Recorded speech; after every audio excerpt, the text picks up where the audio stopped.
Dans cette vidéo, je vais te révéler la raison principale pour 15 à 20% des entrepreneurs qui échouent leur business. On parle beaucoup de stratégie marketing, de la situation du marché, du mindset, de ce que tu veux. Mais il y a une raison principale qui est, je pense, super occultée et qui pourtant est fondamentale, et c'est ton conjoint ou ta conjointe. Et je pense qu'on n'en parle pas assez, mais c'est vraiment fondamental, la dynamique relationnelle que tu as avec ton ou ta conjointe, parce qu'il y a un monde d'écart entre avoir quelqu'un à la maison qui nous soutient ou qui doute de nous et qui aimerait secrètement qu'on redevienne salarié pour avoir plus de stabilité. Et donc c'est vraiment de ça qu'on va parler aujourd'hui. Et surtout, si jamais tu es dans ce cas de figure où tu sens que ton ou ta partenaire est pas vraiment dans la compréhension de ce que tu fais ou dans le soutien, comment est-ce que tu peux renverser la vapeur pour que tu puisses avoir des relations bien plus apaisées à la maison et en même temps pouvoir développer ton activité sereinement. Et si tu ne me connais pas, moi c'est Sébastien, ça fait 7 ans que je suis coach. Et d'ailleurs, fun fact, c'est que j'ai démarré dans le coaching en étant spécialisé dans ce qui était intelligence émotionnelle et relationnelle. Et donc l'essentiel de mes premiers clients, c'était justement sur ces thématiques relationnelles de comment gérer les conflits, comment être capable de communiquer ses limites ou ses besoins de manière plus apaisée en fait avec son partenaire, ses collègues de travail, son manager, tout ce que tu veux. Et donc j'ai appris 2-3 trucs en cours de route que je vais te partager aujourd'hui dans cette vidéo qui peuvent vraiment t'aider, encore une fois, à concilier de manière harmonieuse ton business et tes relations. Mais au-delà de ça, j'ai créé une méthode qui s'appelle la méthode ingénierie du flow. C'est une méthode en 3 piliers qui sont 1. D'élever ta posture d'entrepreneur pour te sentir beaucoup plus à l'aise avec la vente et le marketing. 2. C'est de créer une offre à partir de ton unicité qui reflète ta valeur, ton expertise et est hautement attractive pour tes clients potentiels. Et 3. C'est de créer ton écosystème pour te générer suffisamment d'opportunités de vente, être capable de délivrer ton service et fidéliser tes clients pour qu'ils te recommandent et qu'ils signent à nouveau chez toi. Tout ça sans te cramer et sans compromettre tes valeurs. Donc si ça te parle, je t'invite vraiment à t'abonner à cette chaîne. Et également, tu trouveras un lien en description si tu veux qu'on prenne un temps pour échanger. Pendant 30 minutes, c'est totalement offert pour t'aider à mettre le doigt sur ce qui te crée le plus de résistance ou de blocage dans ton business à l'instant T. Donc si c'est le cas, tu trouveras un lien en commentaire de cette vidéo et dans la description. Et pour entrer dans le vif du sujet de cette vidéo, je sais pas pour toi, mais moi quand je me suis lancé il y a quelques années en tant qu'entrepreneur, je sais que ma famille, ils étaient pas méga rassurés, ils respectaient ma décision, mais je sentais qu'il y avait un peu de tension, du stress sur ok, est-ce que ça va vraiment le faire et tout ça. Et en fait, c'est clair que les premières années, moi en tout cas c'était mon cas, c'était pas évident en fait. Je partais de zéro, j'avais un profil plus ingénieur, donc la vente, je connaissais absolument pas. J'étais plus dans les process, les systèmes, améliorer les choses, mais le fait de comprendre le marketing, comment est-ce qu'on se vend, comment est-ce qu'on propose ses services, comment donner envie à des gens de payer pour mes services et qui est-ce que je suis pour proposer ça. Tout ça en fait c'était des doutes que j'ai eu à surmonter et qui en fait m'éloignaient de passer à l'action, de me mettre en avant, communiquer, vendre. Et je sais que c'est super pesant, surtout tu vois quand on a en plus un conjoint, ce qui n'était pas mon cas à l'époque, mais qui est un peu embarqué en fait dans le même bateau de cette aventure, même si il ou elle est toujours salarié. En tout cas, c'est une décision qui est partagée quand on vit en couple parce qu'il y a un manque à gagner au démarrage. Moi, je sais que les 2 premières années, c'était très compliqué pour trouver mes premiers clients, je vivotais, j'avais le chômage la première année, donc ça m'a un peu sauvé. Mais c'était vraiment pas gagné en fait le fait de me lancer dans le business, surtout en tant que coach où c'était déjà à l'époque, en 2019, un métier où un peu controversé, où on se disait ouais, il y a des bons et des mauvais coachs, c'est pas très fiable le truc.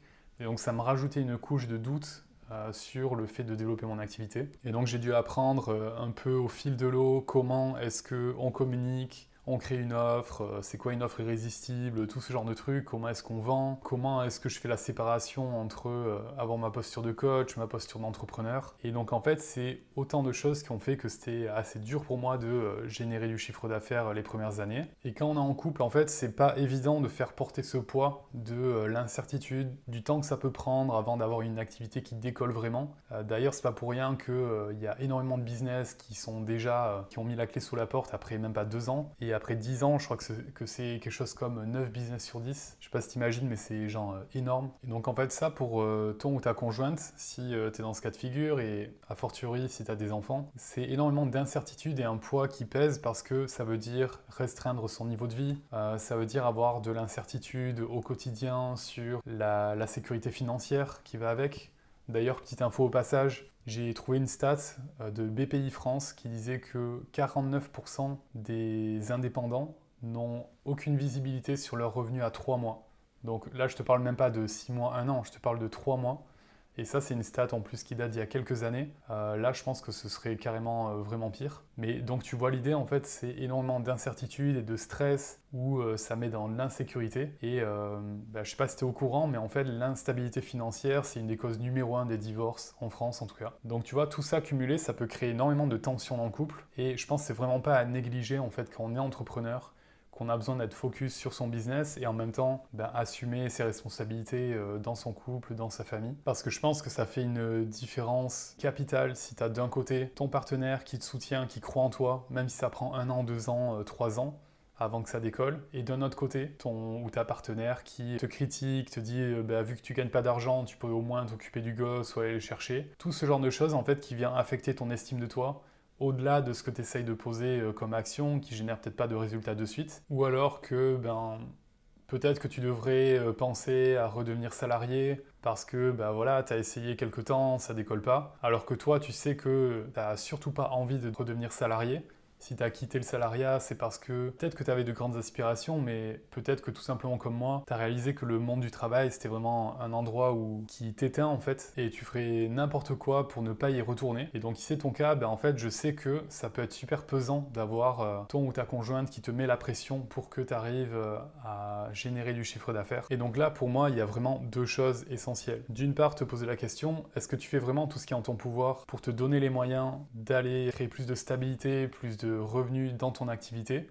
Et ça sous-entend très souvent surmonter tes peurs. À 80%, c'est pas un problème de stratégie, c'est plus un problème de sortir de ta zone de confort. Et je te dis ça pas en mode go bro, passe à l'action, mais plus accepter l'inconfort de ce que ça va nécessiter pour poser des actions et jusqu'à que ça devienne confortable pour toi de faire ce qui est nécessaire pour générer du business. Et donc si tu manques de compétences, développe ces compétences. Si tu as besoin d'arriver à surmonter ces peurs, fais-toi accompagner. C'est ce que j'ai fait moi-même et c'est ce que je propose aussi à mes clients. Et d'un autre côté, il y a l'aspect communication avec ton ou ta partenaire. Il y a quelques clés que je peux te partager qui peuvent déjà t'aider le temps que tu obtiennes ces résultats dans ton business, à avoir quand même plus de paix et de sérénité chez toi. Parce que je sais que dans mon cas, ça m'est déjà arrivé d'avoir des relations où ma partenaire comprenait pas en fait, limite voulait ou m'incitait fortement à ce que je redevienne salarié, alors que pour moi c'est un non négociable que j'avais communiqué.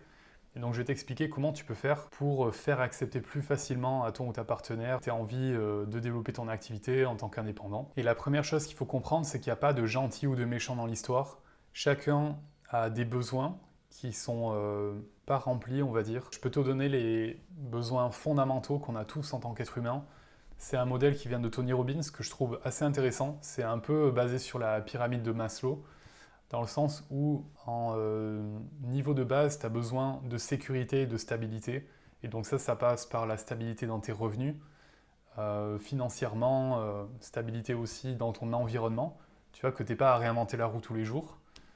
Tu as besoin également de te sentir connecté à d'autres personnes, d'avoir une vraie connexion émotionnelle et profonde avec d'autres personnes.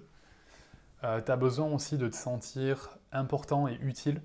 Et donc, ça peut être aussi simple que chez toi, tu fais la vaisselle et tu vas recevoir de la gratitude pour ça. En fait, ça te fait te sentir important et reconnu en mode que tu fais partie du foyer, que tu contribues à aider et donc tu as ta place. Et donc ça, je t'ai donné un exemple très bateau, mais de manière plus globale, je suis sûr que tu le ressens aussi dans ton activité. Quand tu as des clients qui viennent à toi, qui te font des témoignages, ça te fait te sentir bien, tu te sens utile, ça te donne un gros boost en fait de dopamine, d'oxytocine, de tout ce que tu veux. Et ça te donne envie d'aller chercher plus de ça en fait. Pourquoi? Parce qu'on a tous besoin d'être reconnus, d'être estimés. Et on a également besoin de nouveautés, de variété. dans le quotidien. Ça, tu vois, c'est les 4 besoins de base qui sont énoncés par Tony Robbins, il a son modèle, et les 2 niveaux supérieurs qui sont plus des niveaux qui te dépassent. Le premier, c'est le besoin d'évolution, tu vois, d'évoluer en tant que personne. Et ça, j'en ai parlé dans d'autres vidéos, tu vois, mais c'est important de comprendre que c'est à partir du moment où on commence à stagner que en fait, les résultats commencent à chuter, qu'on commence à être dans la frustration, dans l'insatisfaction. Pourquoi? Parce que c'est une loi fondamentale dans la nature. Tout ce qui ne continue pas d'évoluer finit par mourir, tout simplement. Et donc c'est la même chose pour toi en tant qu'individu, en tant que business. C'est super important d'être dans une dynamique d'évolution. Et enfin, dernier point, c'est la notion de contribution. Sentir que tu es utile à l'échelle de ta communauté, d'une cause qui te tient à cœur, de ce que tu as envie en fait, mais de sentir que tu contribues à quelque chose qui est au-delà de toi en fait, parce que ça fait sens pour toi par rapport à tes valeurs, tes aspirations, tes convictions profondes. Et donc pourquoi est-ce que je te parle de tout ça? C'est que, en fait, certainement, ton ou ta partenaire a besoin d'être rassuré sur l'aspect sécurité. Tu vois, typiquement, si en plus c'est une décision que vous avez prise ensemble ou tu allais lancer ton business, et que au final ça prend plus de temps que prévu, qu'il y a du stress associé, ben, ça va créer de l'agitation de son côté. Et toi, de ton côté, en fait, en tant qu'entrepreneur qui te lance, ben, tu as besoin de te sentir soutenu, tu as besoin de te sentir estimé, d'avoir une connexion forte avec ta partenaire pour que tu ressentes un soutien, une confiance inconditionnelle dans ce que tu fais. Ça, c'est des dynamiques un peu récurrentes que j'observe. C'est pas la vérité absolue, c'est plus des tendances. Après, libre à toi de voir de quoi tu as besoin. Je dis pas qu'on a besoin que de ça ou que de ça. On a besoin de tout, mais dans des degrés différents. Et en fait, ce que j'observe déjà, c'est que on va avoir tendance, ça c'est dans la communication humaine en général, à projeter nos besoins sur les autres. Mais peut-être que toi, ton besoin, ça va être justement de te sentir reconnu, d'accepter et soutenu dans ta décision de lancer ton business. De l'autre, ça va être un besoin de sécurité.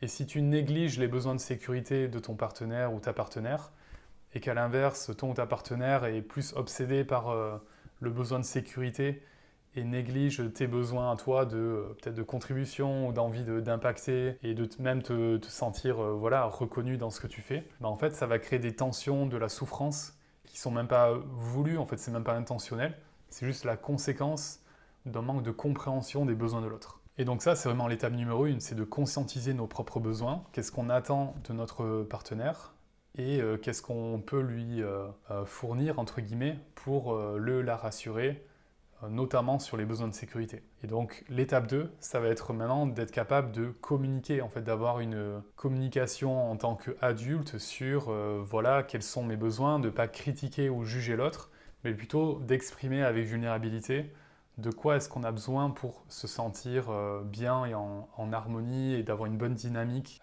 dans son foyer en fait. Et donc typiquement, je pense que c'est super important de, nous en tant qu'entrepreneurs, être capable de formuler que c'est super important de ressentir la confiance et le soutien de notre partenaire, même si il ou elle n'est pas 100% convaincu de la décision de se lancer en tant qu'indépendant, mais en tout cas qu'il ou elle le respecte et que en sens inverse, ben, nous, on rassure en fait notre partenaire sur le fait que la priorité, ben, c'est le bien-être de la famille et de tout le monde, c'est de ne pas être égoïste dans cette démarche de lancer un business, et que si à un moment donné, ça met en danger les intérêts de la famille, ben, que voilà, la priorité, ça restera la famille. Et ça, je pense c'est vraiment important de le communiquer pour rassurer des deux côtés. Donc tu peux t'inspirer de méthodes comme la communication non violente si tu sais vraiment pas comment faire, si tu as du mal. Et le troisième point, je pense que c'est vraiment clé aussi, c'est l'aspect responsabilité. C'est-à-dire dans la façon dont on communique. Il y a forcément des choses qui évoluent au cours du temps, nos priorités, nos besoins, nos aspirations. Et en fait, il y a peut-être même des choses qu'on voit chez notre partenaire qui nous frustrent. Et le fait d'accumuler de la rancœur, du ressentiment, ou être dans un mode de communication passif-agressif, où on va envoyer des pics, mais sans vraiment exprimer qu'est-ce qui nous dérange, en fait, ça va faire qu'envenimer la situation au fil du temps jusqu'à que ça devienne intenable et qu'il y ait une séparation, en fait, tout simplement, ou que ça explose et que ça part dans des conflits qui montent dans les tours outre mesure. Donc ça, je pense, c'est essentiel d'un côté comme de l'autre, qui est cet aspect responsabilité par rapport au fait de communiquer ce qui nous va pas dans le fonctionnement de notre partenaire, dans son attitude, ce qu'on aimerait, et sans juger ou critiquer, mais plutôt en exprimant le besoin et en faisant en sorte qu'on puisse se retrouver en cours de route, ou à mi-chemin plutôt, pour trouver un équilibre et qu'il y ait de l'harmonie, parce que je pense que c'est vraiment la clé en fait. Comme je disais, il y a 15 à 20% des entrepreneurs qui stoppent leur business parce qu'ils énoncent comme raison numéro 1 les conflits et leur situation familiale en fait, qui les a amenés en fait à décider ça. Et pour que tu comprennes bien, ces 15-20%, c'est quand c'est la raison numéro 1. Mais dans d'autres cas, ça peut être la raison numéro 2 ou 3. Donc tu vois, en fait, c'est un truc qui est en arrière-plan, qui pèse et qui peut coûter à énormément d'entrepreneurs, de tensions, de souffrances non nécessaires au quotidien, en fait. Mais il y a un truc qui est sûr, c'est que si demain tu générais 3, 5, 10 fois plus de revenus grâce à ton business, c'est clair que ça gommerait l'essentiel, en fait, des problématiques que tu as relationnelles avec ton ou ta partenaire. Parce que si tu commences à décoller, générer plus de résultats, en fait, ça dissipe les doutes, il y a plus de légèreté, de sécurité financière, et donc naturellement, en fait, c'est beaucoup plus acceptable si tu passes des heures sur ton business, même un peu le soir. Ça, c'est une autre raison que j'ai pas mentionnée, mais l'équilibre vie pro-perso, c'est souvent compliqué en couple quand on a un business, mais en tout cas, ça devient plus acceptable en fait. Et si tu as plus d'argent, c'est aussi plus facile de déléguer et de regagner ton temps. Donc en fait, il y a toutes les raisons du monde de te donner les moyens de gagner plus d'argent grâce à ton business. Et si c'est ta priorité, que tu as vraiment envie d'y faire quelque chose, je t'invite vraiment à réserver un appel pour qu'on puisse en discuter, voir ce qui bloque pour toi à l'instant T, que ce soit un problème de stratégie, un problème d'écosystème, un problème de résistance interne pour passer à l'action. Tout ça, en fait, c'est des sujets sur lesquels je peux vraiment t'aider. Et donc, si ça te parle, prends un rendez-vous, on pourra en discuter, je pourrais t'aider à mettre le doigt sur ce qui bloque. Un autre point qui marche super bien aussi, je trouve, pour avoir des relations plus apaisées avec son partenaire ou sa partenaire, c'est en fait d'avoir une discussion et de remettre les choses à plat en mode « Ok, qu'est-ce qui est important pour toi pour avoir un bon équilibre de vie pro-perso, sentir que voilà, on a du temps de qualité ensemble, en même temps que s'il y a des enfants, qu'on puisse... bien s'en occuper, qu'on ait aussi notre sas de décompression où on est un peu seul avec nous-mêmes. Et en fait, de poser à plat à l'échelle de la semaine, ok, quelles sont les contraintes qui sont dans l'agenda, qu'on ne peut pas modifier, parce que, par exemple, l'école, elle est de telle heure à telle heure, peut-être telles obligations dans le business ou dans le travail. Et ensuite, autour de ça, de caler des rendez-vous qui sont aussi des non négociables, mais pour le couple, pour la famille, pour chacun en fait, et sa bulle en fait pour se ressourcer, être un peu seul avec soi-même.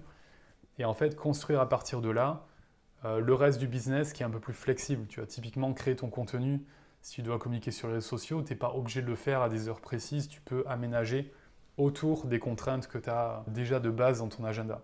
Et ça, en fait, je pense que le fait d'avoir cette discussion et un peu de mettre à plat le mode de fonctionnement, même si c'est ne serait-ce qu'une fois par mois, avoir une activité qui sort un peu de l'ordinaire avec son ou sa partenaire, je pense que ça peut alimenter, tu vois, ce besoin de nouveauté, de sortir de la routine.